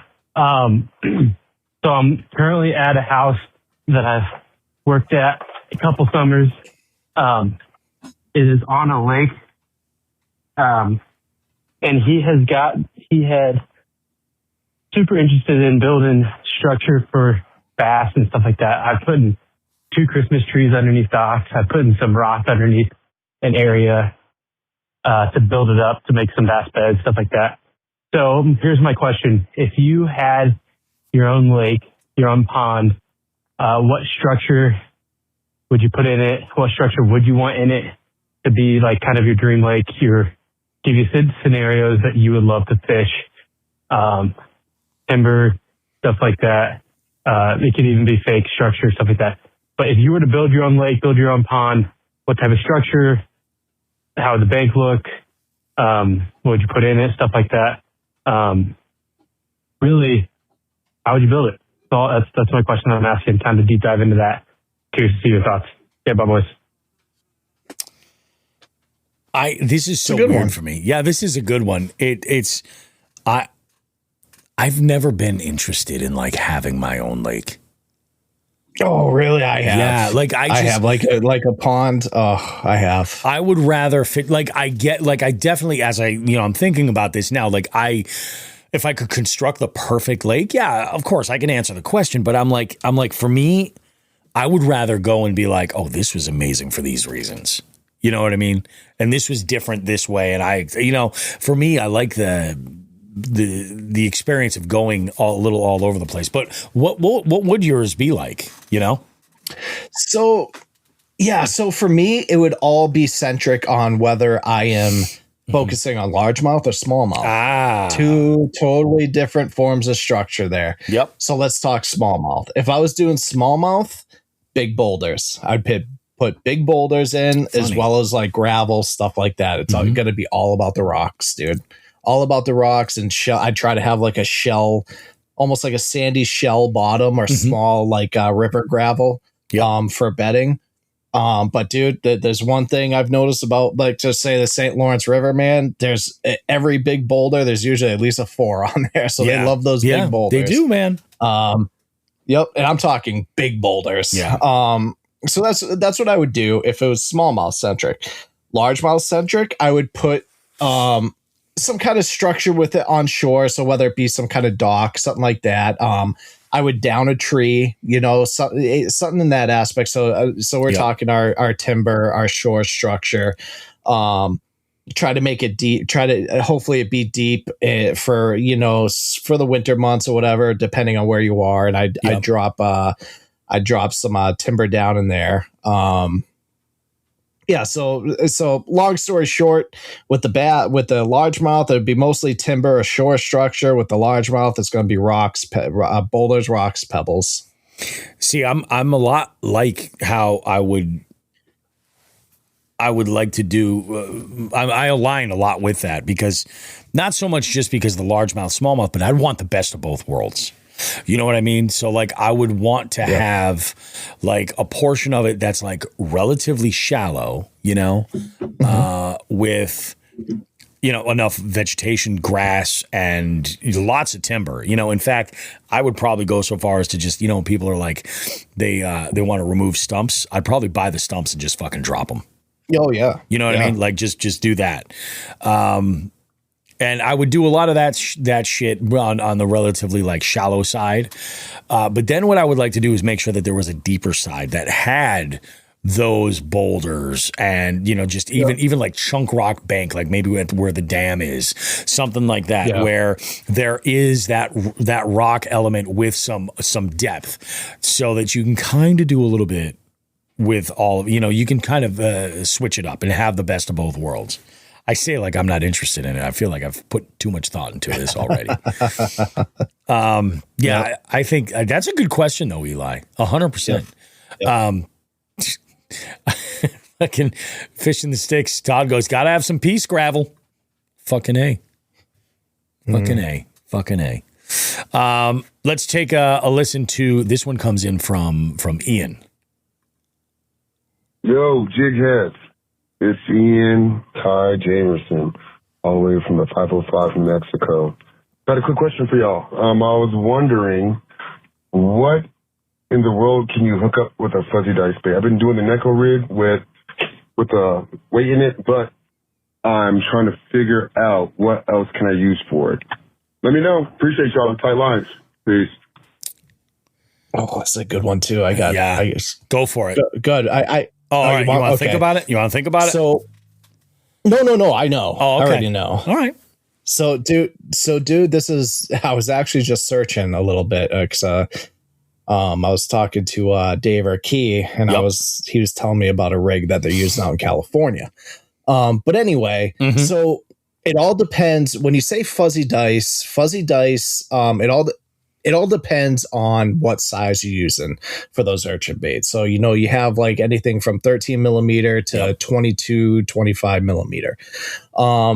Those smaller millimeter baits typically were kind of designed just to be used as like a drop shot. That's it. You could, when you're using those, like the 13 millimeters, really the best rig for them is a drop shot. Just because they are quite small. When you get into that 17, the 22, that, you know, your Koike full cast or your Fisher Dye Anomaly 22 millimeter, this is where it gets fun. There's a lot of different ways to rig these. So you can rig them a lot. One thing a lot of people are doing now is the Jika rig, which I was talking to Dave about that one. So look that up, Jika. Jika rigs. A lot of people are just using them as like a wacky rig and putting, you know, like a nail weight into them to get a little bit of sink out of them. Here's the juice. Here's the juice that I'm starting to use. People are using treble hooks. Okay? Yes. Yep. They're taking those big ones and they're basically putting the treble hook in. So all four of those trebles are essentially, you know, buried. They'll put a nail weight in and they're like flipping, pitching these things, like kind of, you know, using it kind of in that aspect where you'd like flip and pitch a creature bait. Some goods and some bads to that. The good is obviously using treble, so the hookup ratio. Bad is those baits are known to last a long time, multiple fish catches. When you're sticking a treble hook in there and constantly setting it and running those trebles through that bait, it's not going to last quite as long. No, so it gets expensive real quick because, you know, you're running $15 to $25 for sometimes one. That's crazy. But yeah, dude. So don't overthink it. Don't overthink it. Wacky rig it, drop shot it. Like I said, the Jika rig or Tokyo rig you can use. Just weightless friggin' like wacky style, or even anything you do with a worm or creature bait, you can do with that thing. Yep. Yeah. It's you know, just don't overcomplicate it. I was just gonna say, like, that's what I've been doing is rigging it like a wacky with like a nail weight just in the back. That's one. I think drop shotting the smaller ones is brilliant. You know, you can drop shot the bigger ones too, because that's the thing. Like a lot of people get hung up on the drop shot hooks, like the tiny mosquito hooks, and they're great. Don't get me wrong, but like if you are drop shotting and you've got a bulkier plastic, don't be afraid to look around at some of those larger drop shot hooks for that stuff. And on those, even those larger, like 20-ish millimeter size fuzzy dice, like they'll definitely do the job. You know, for sure. Yeah. Yep, dude. I use a 1/0. I use a 1/0 drop shot hook around home. The only time I really downsize it is when I'm on the St. Lawrence River. Then I'll go to like a 1. I'll go down a little bit, but it's dude. I was drop shotting the new Anomaly, the 22 millimeter Anomaly on a fucking. When you're talking hook, about, you know what I mean. When you're talking about putting them on the trebles, right? What are they inserting into the plastic? Are they putting like the wire tie straight through the plastic and it sits in the middle? So they're basically you're taking the shaft of the hook. So, and you're basically just putting that into the bait and pushing it through so that the points are coming up around the sides of the ball, right? Correct. So they embed a little bit depending on the. You want it to kind of embed a little bit. If you're throwing it into cover, to make it weedless, obviously. Yep. And that's kind of where they get kind of fucked up pretty quick. I haven't done. It's a rig that I just hooked up. I haven't even fished it yet. Yep. So I will let you know how it actually goes. But yeah, so that's typically, and then they stick a nail weight in there somewhere to, and that's the other thing, to get it to sink. I forget. I think it was an episode of Serious Angler I was listening to, and they were talking about different rigs, and like some of these guys are throwing significantly heavier weights in them than I thought. Like I'm throwing 16th ounce weights. There are dudes that are throwing like 1/8 and 1/4 ounce, 3/16 ounce, like shit like that. And I'm like, Yep. Because they're trying to basically almost like punch them, Bobby, into like the, you know, where you have mats or pads and stuff like that, where those fish are, you know, it's something that they don't see going down in there. This was the other rigging I was thinking of when it comes to trebles, is hooking one of the hook points directly into the ball and then having those other two stick right out. But that bitch ain't weedless at all. That's if you're a snagger, that's what you want. that's the move. Yeah. I have had a million bumps on the fuzzy balls. I have not had a committed bite. And that's not to say, I think that what it is this is a larger profile ball. So I think that if I was using something a little bit smaller, I have a feeling that these are like yellow perch. Shit that's not getting it all, you know, choking it all down. Yep. You know how it is. We got another really good question coming from Ian too, but let's chime in with, or let's jump in. Eli's got a second call. Hey boys, Eli with Push for Live. I don't know if I asked one this week, so this is my one. I'm asking this just to make sure I have one in this week, because I don't remember if I asked.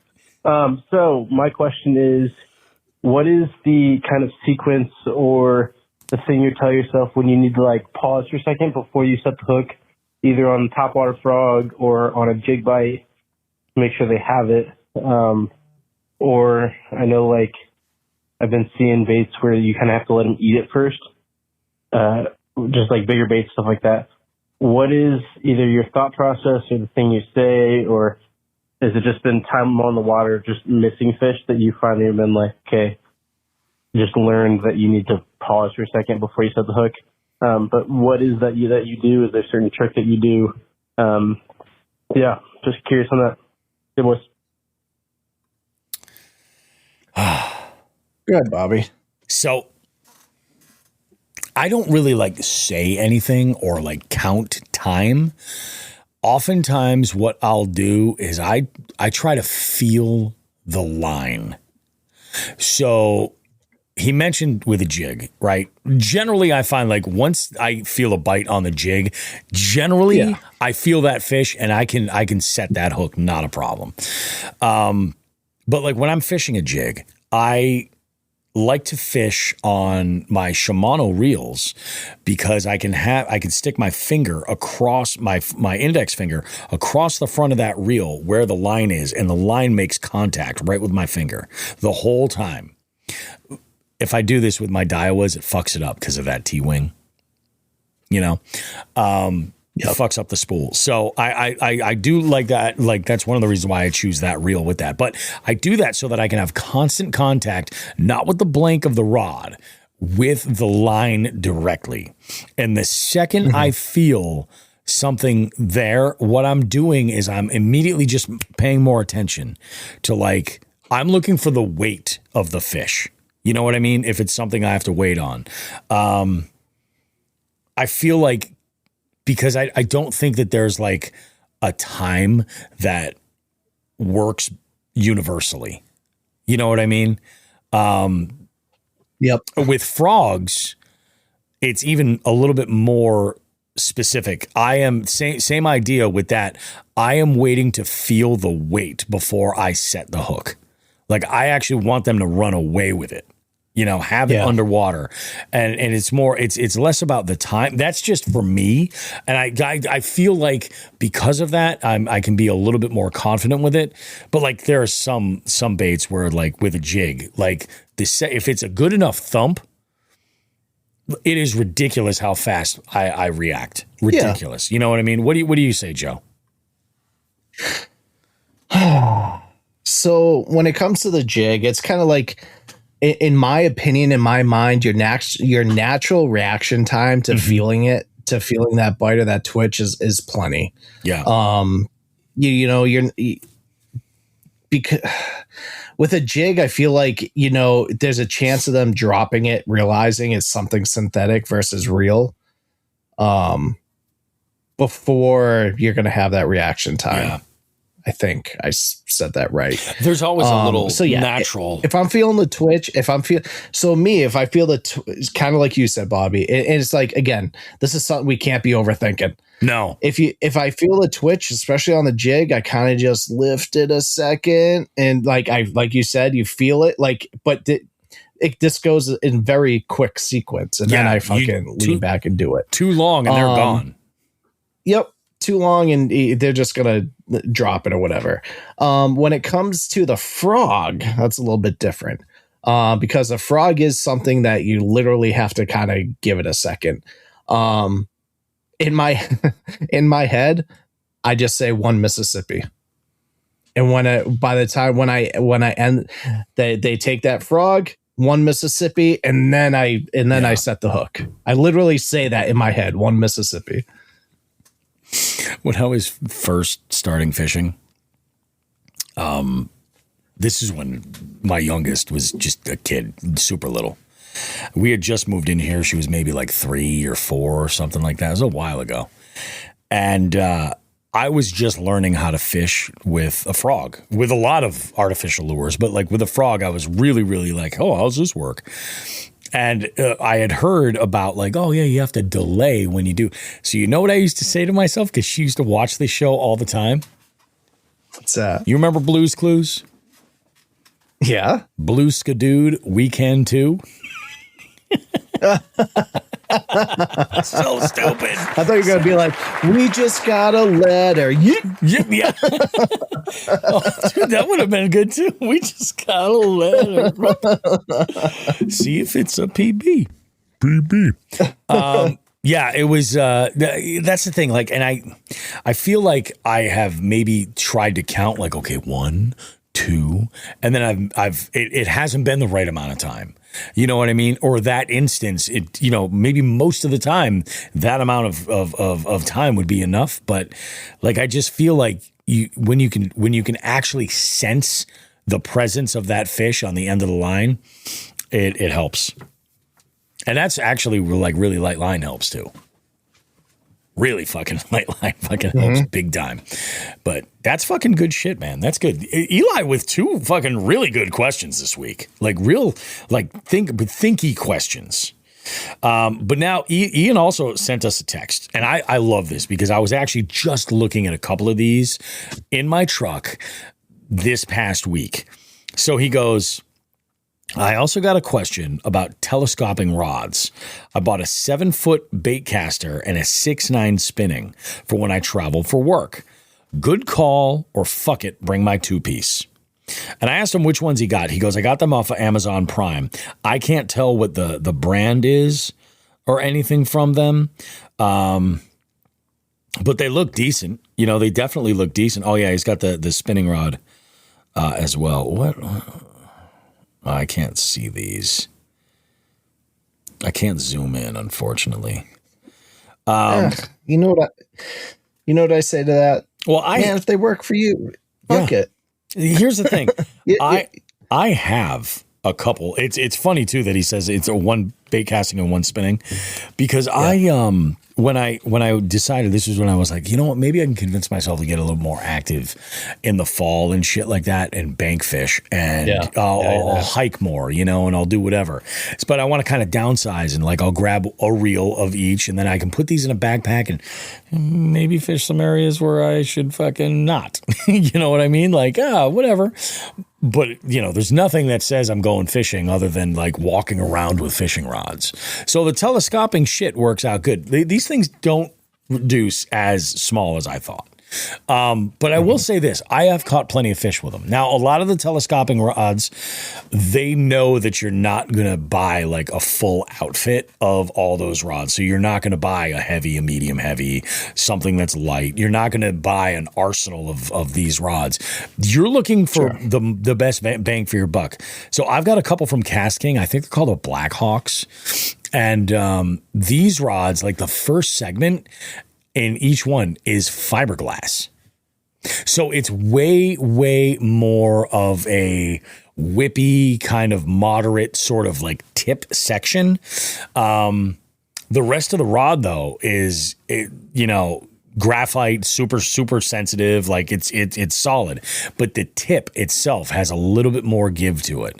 So that's not a bad thing. So I think I've got like a 7.3 medium heavy fast and like a 7-foot medium light extra fast or fast for the spinning rod.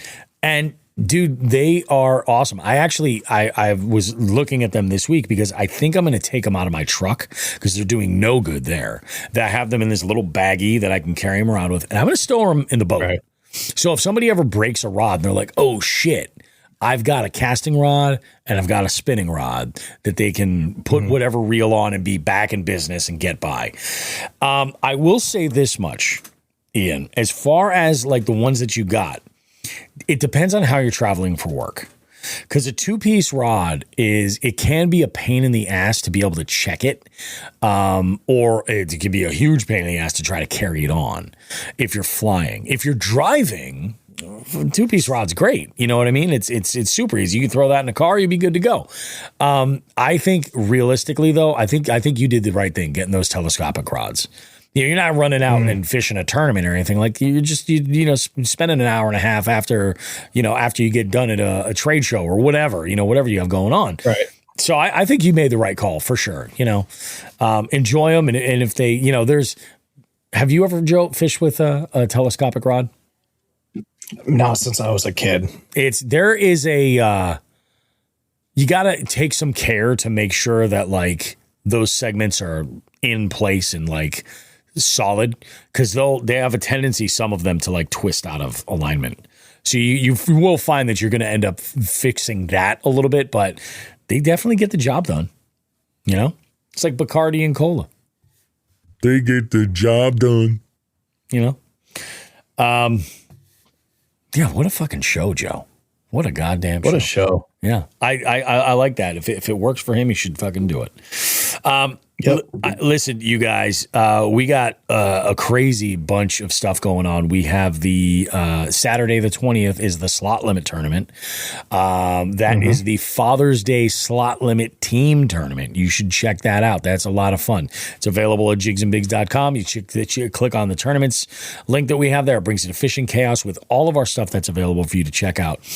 Information with registration for the Hoodlum Cast slot that's going to happen June, that's going to be our slot. That charity tournament is going to take over that position that month. That's what one of the things Benny and I talked about today was like, hey, how do we want to do this? And we're like, initially the slot was scheduled to be the next week. We're going to bump it up, just do this all in one, boom.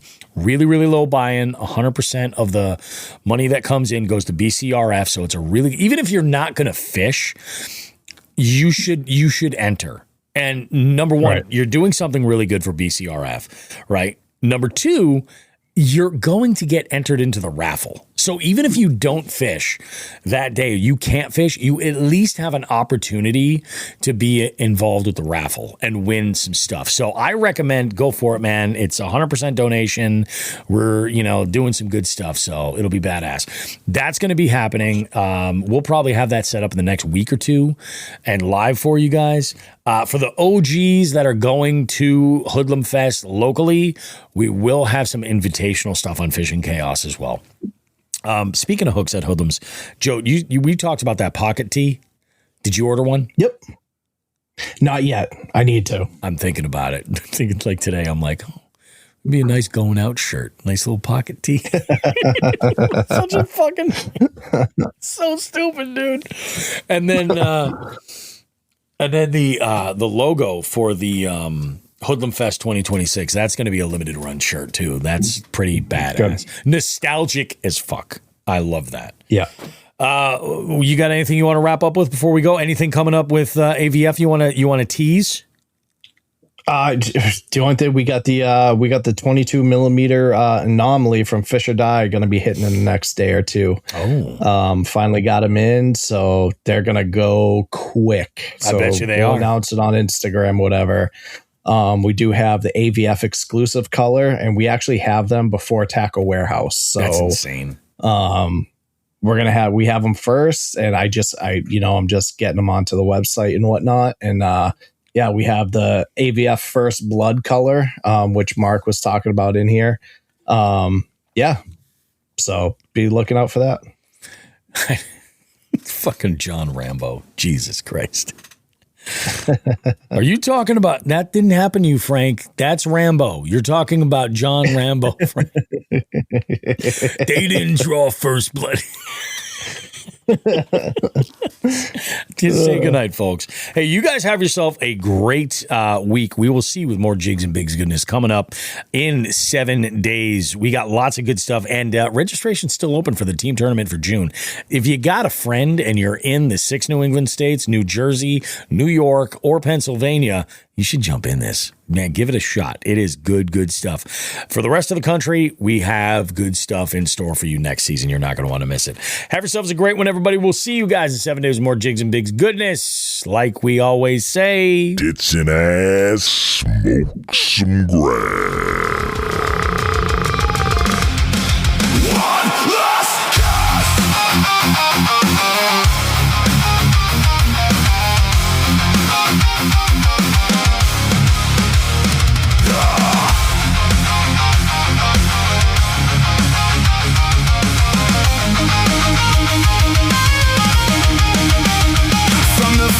Line drop to the stories we told. Every bite, every miss, every moment on hold. You showed up, tuned in, stayed through it all. Now we're reeling it back as the night starts to fall. Every download, every share, you kept this thing alive out there. This is what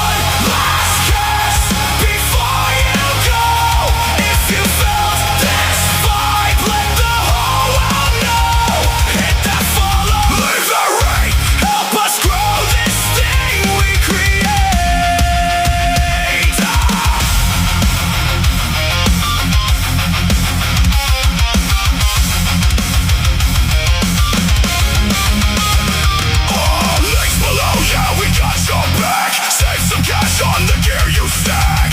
Every click keeps the lights on bright, keeps us talking fish every single night. You save a buck, we build this show.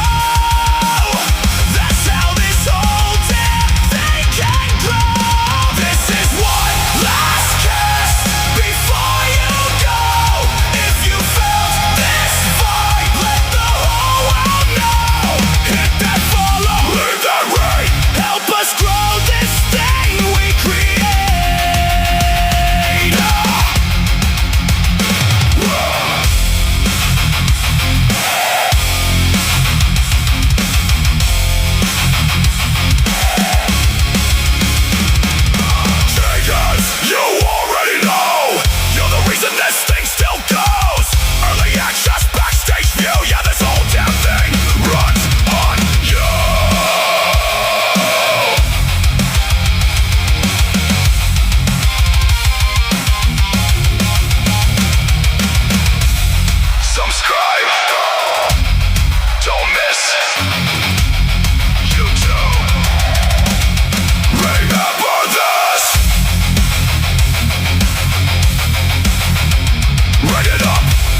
no fear, Chosen Foods is here to defend your favorite foods from the forces of seedy oils and sketchy ingredients. With cooking oils, salad dressings, and mayo, all powered by the good fats from 100% pure avocado oil and simple, delicious ingredients. Chosen Foods.